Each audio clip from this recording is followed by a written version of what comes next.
እነዚህ ሟርተኞች ዋና ዓላማቸው ችግር መናገር ነው። ድርቅ ይመጣል፣ ረሃብ ይመጣል፣ ኤክስፖርት ማድረግ አትችሉም፣ አታድጉም፣ የእናንተ ልክ ይህ አይደለም ብሎ ኔጌቲቭ ኢነርጂ እኛ ላይ መዝራት።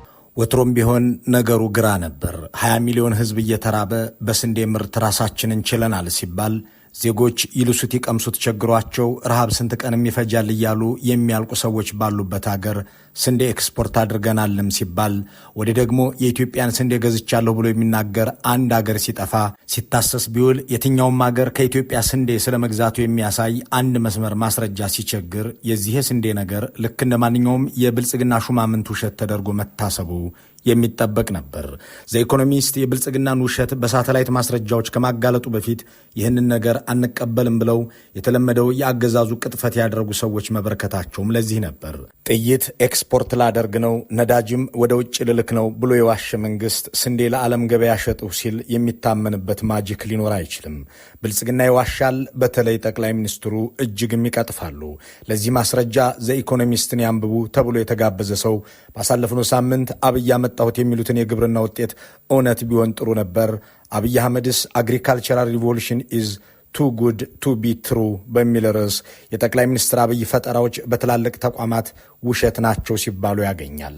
ጠቅላይ ሚኒስትሩ ራሳቸው ዋሽተው ሳይበቃቸው የተከበረውን ስመጥሩን በተዋጣላቸው ባለሙያዎች ሲመራና ሲሰራ የነበረውን የማዕከላዊ ስታትስቲክስ ኤጀንሲን ዋና የውሸት አሃዞቻቸው መፈልፈያ ተቋም ስለማድረጋቸውን በዝርዝር ያነባል።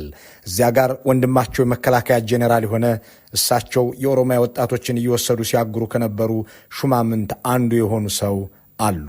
ስማቸውንና ግብራቸውን አስቀምጦታል። ይህንን የስንዴ ቁጥር ይህንን ቤተ መንግስቱ በአንድ የውሸት ቀን የፈጠረውን አሃዝ አስተጋባ የተባሉት እኒህ ሰው ያንኑ አድርገዋል። ይህ ሁሉ ሲደረግ ግን የውሸት ነገር ነውና አልተቀላጠፉም። ማዕከላዊ ስታትስቲክስ ኤጀንሲና የጠቅላይ ሚኒስትር ጽሕፈት ቤት የፈጠሩትን የስንዴ ምርት በአንድ በኩል እንዲነገርና እንዲሰራጭ ሲደረግ እውነተኛው መረጃ ግን ከብሔራዊ ባንክ ድረገጽ ላይ አልተነሳም ነበር። እናም ከርሞ ባለፈው ወር ተወገደ። ይህንን የስንዴ ምርት ናእይልኝ ተብለው አዲስ አበባ ከሄዱና በብልጽግና ሚዲያዎች ፊት ቆመው ከመሰከሩ ፈረንጆችና አፍሪካውያንም መካከል ይሄ ነገር ውሸት ሆኖ ሲረጋገጥ በድጋሚ አስተያየት ለመስጠት ተቸግረው ታይተዋል። ዘኢኮኖሚስት ከዚህ በፊት የተናገሩትን ጠቅሶ አሁንስ ምን ትላላችሁ ሲላቸው አፈርን ማለት የቀራቸው ያህል ይለፈን ብለዋል።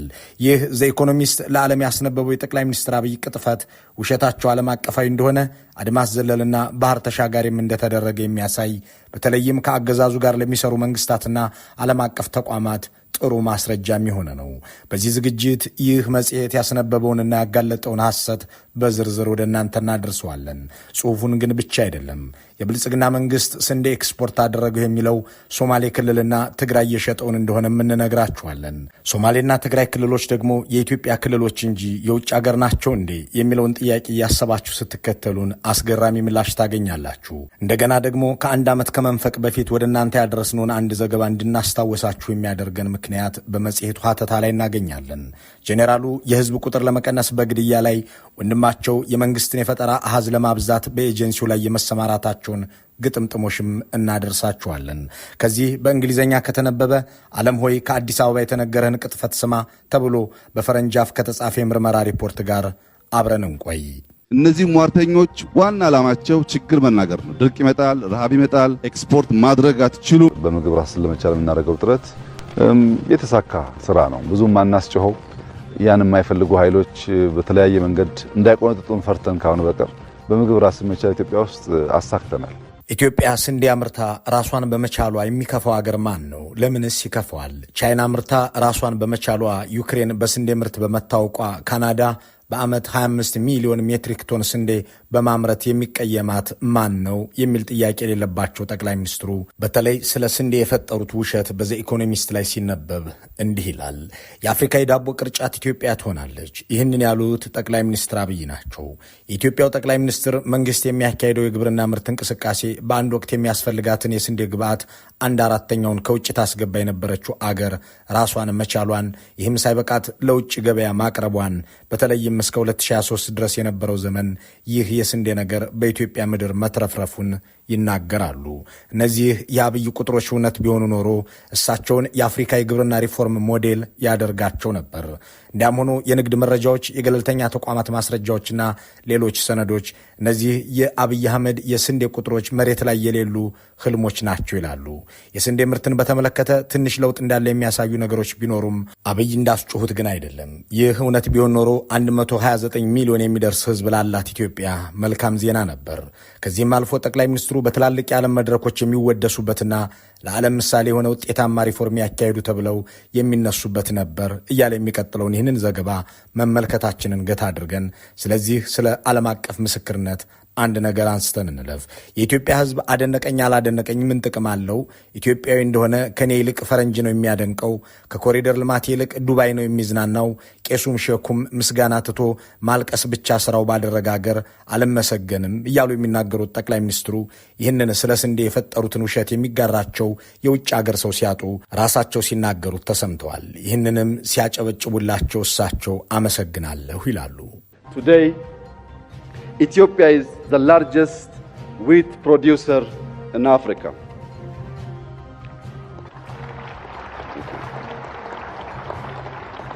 Thank you. ይህ በአፍሪካውያን ፊት ከአፍሪካ አንደኛ ሆኛለሁ የሚያስብለው ወሬ የጠቅላይ ሚኒስትሩ ፈጠራ ነው የሚለው ዘ ኢኮኖሚስት ወደ ማስረጃዎቹ ይገባል። በኢትዮጵያ ውስጥ የመንግስት ስትራቴጂ በክላስተር ማረስ ይባላል።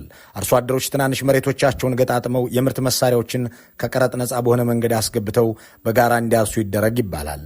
ስንዴ ያመረትን የሚሉትም በዚሁ መልክ ነው። ሌሎች የግብርና ምርቶች በሙሉ እንዲወገዱ ተደርገው ስንዴ ብቻ እንዲመረትበት፣ መስኖም ለዚሁ ዓላማ እንዲውል አድርጌያለሁም ይላሉ። በክልል ኤርፖርቶች አጠገብ ዩኒቨርሲቲዎች ግዛት ውስጥ የመንግስት መስሪያ ቤቶችም ግቢ ሁሉ ስንዴ አምርቱ የሚል ትዕዛዝም ተላልፏል። ይህንን ሁሉ አድርጌ ይላሉ ጠቅላይ ሚኒስትር አብይ በ2002ና 2003 የምርት ዘመን 15.1 ሚሊዮን ቶን ቡና መረትሁ። ይህ ቁጥር በሚቀጥለው ዓመት 23 ሚሊዮን ገብቷል። ይህም ከዓለም 9ኛዋ ትልቅ ስንዴ አምራች ሀገር ባለቤት ሆኛለሁ ይላሉ። የእሳቸው ንግግር ሳይበቃ የውጭ ሀገር ሰዎች ሄደውም እንዲገረሙ ሲያደርጋቸው ተስተውሏል። ለምሳሌ ቢልጌትስ የኢትዮጵያ ግብርና ውጤት አስደናቂ ነው ብለዋል። የተባበሩት መንግስታት የምግብና እርሻ ድርጅት ፋኦ ለጠቅላይ ሚኒስትር አብይ በግብርና ምርት ሥራ ታሪካዊ አብዮት ያመጡ ብሎ ሲሸልማቸው ታይቷል። የአፍሪካ ልማት ባንክ ፕሬዚዳንት አዴሲናም አፍሪካ ራሷን ለመመገብ ብቁ ነች በማለት የኢትዮጵያን ስንዴ ምርት የማይታመን ብለውት ነበር። የሚገርመው ግን የአፍሪካ ልማት ባንክ ፕሬዚዳንት ይህንን ቢሉም መስሪያ ቤታቸው አሃዙን አይቀበለውም።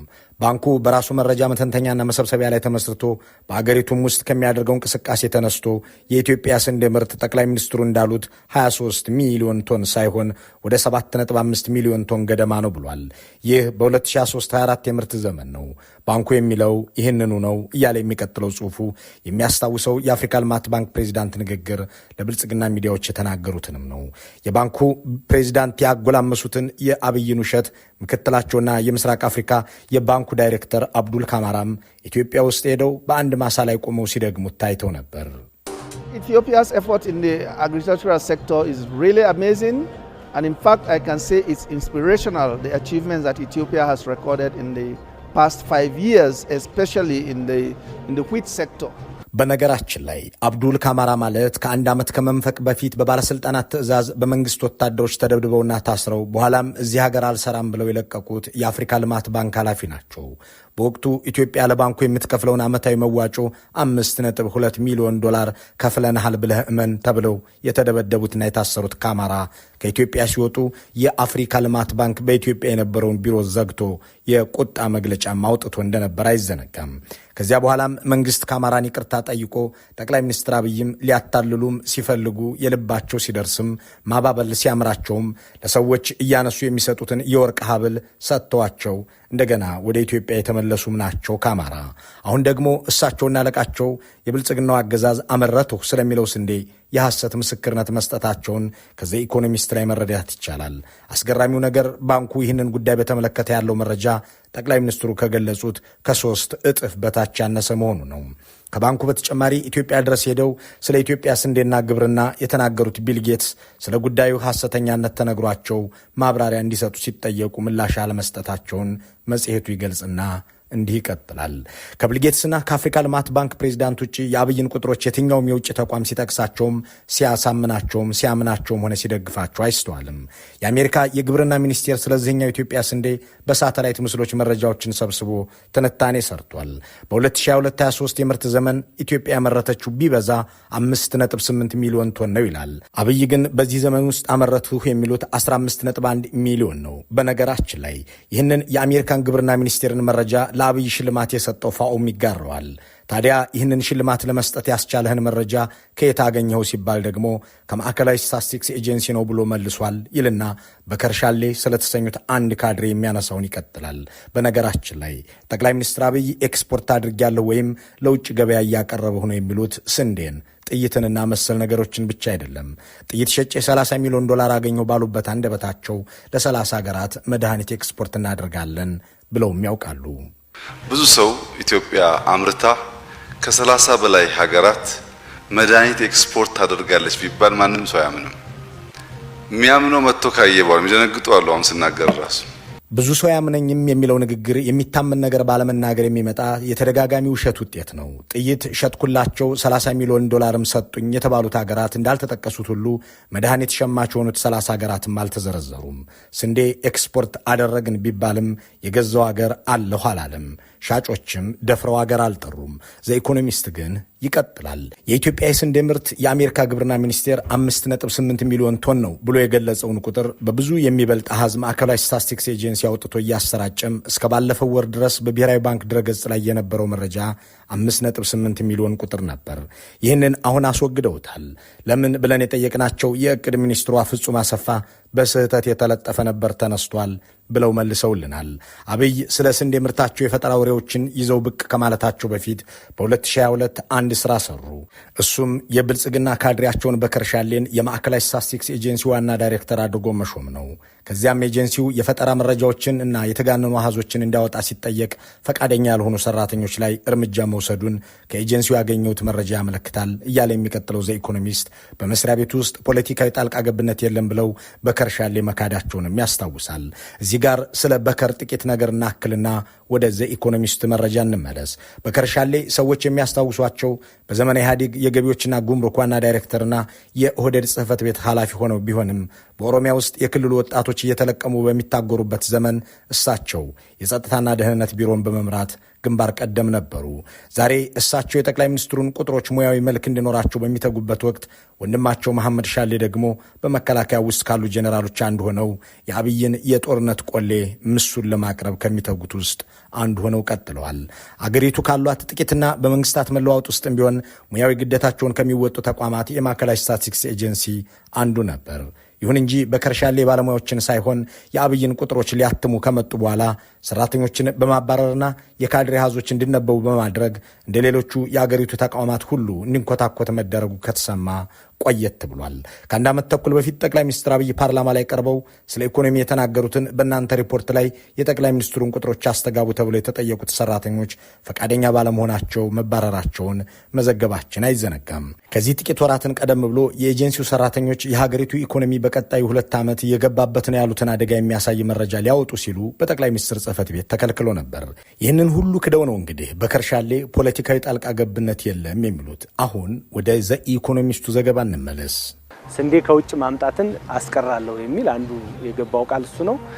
ማስቀረት ብቻ ሳይሆን እንደውም ወደ ውጭም እስከ መላክ ድረስ የደረስንበት ሁኔታ እንዳለ እናውቃለን። እንግዲህ ስንዴ ከውጭ መግዛቱ ከ2 ዓመት በላይ ሆኖታል ማለት ነው አሁን ከተቋረጠ። ብልጽግናዎች በአንዳንድ ውሸቶቻቸው ላይ እንዲህ ተናበውም ይዋሻሉ። በጥቂቱም ቢሆን ከተናበቡባቸው መንግስታዊ ቅጥፈቶች መካከል ደግሞ ይህ ስንዴን የተመለከተው የአቶ ተመስገን ጥሩነህ ንግግርና ያለቃቸው ተደጋጋሚ ገለጻ ነው። ስንዴ ከውጭ ካስገባን 2 ዓመት አለፈን የሚለውን የአቶ ተመስገንን ንግግር ዘኢኮኖሚስት ኧረ ባለፈው ዓመት ብቻ 1.4 ሚሊዮን ቶን ስንዴ ወደ ኢትዮጵያ ገብቷል በማለት ውድቅ ያደርገዋል።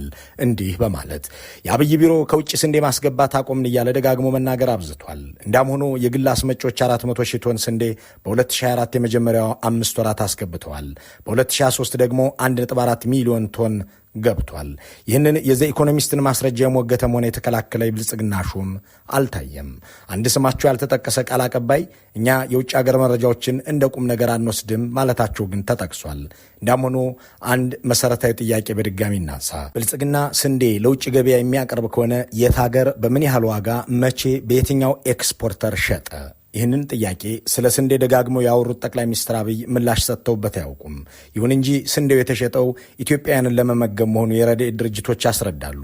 በኢትዮጵያ አቆጣጠር በ2014 ዓ.ም በሶማሌ ክልል ውስጥ ድርቅ፣ በትግራይ ክልል ደግሞ ወታደራዊ ከበባ የተከሰተበት ወቅት ነበር። በዚያን ወቅት የዓለም አቀፉ ማህበረሰብ የምስራቁን ድርቅና የሰሜኑን ጦርነት በማጋለጡ ምክንያት ለተጎጂዎች እርዳታ ይቀርብ ዘንድ መንግስት ሁኔታዎችን እንዳመቻች ሲገደድ ለዜጎች የሚሰጠውን ስንዴ ከኔ ካልገዛችሁ የሚል ቅድመ ሁኔታ አስቀመጠ። ስንዴውን ደግሞ ከአርሶ አደሮች በገበያ ካለው ዋጋ በእጥፍ ቀንሶ በግዳጅ ገዛ። ያንን ከአርሶ አደሮች የገዛውን ስንዴ ደግሞ ረጂዎች በዶላር ካልገዛችሁኝ ትግራይም ሆነ ሶማሌ ክልል እርዳታ አይገባም በማለቱ WFPን ጨምሮ ሌሎች ተቋማትም ስንዴውን ገዙት። እንዲህ ባለ መልኩ ህዝቡ ላይ በፈጸመው ጭካኔ ያገኘውን ዶላር ደግሞ ድሮንና ጥይት ገዝቶበት መልሶ ይህንኑ ህዝብ ፈጅቶበታል።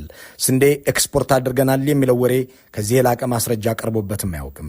በሀገር ውስጥ ገበያ በዶላር የተሸጠን ስንዴ ደግሞም ጥቅም ላይ የዋለው በኢትዮጵያ ውስጥ ሆኖ እያለ የኔን ስንዴ ካልገዛችሁ ህዝቡ ይለቅ በሚል አቋም አስገድዶ የገዛውንና አስገድዶ የሸጠውን ስንዴ ኤክስፖርት አደረግኩት ሲል ያመኑት የመደመር ምዕመናን ግን ዛሬም ያንኑ ውሸት እያመኑ ቀጥሏል።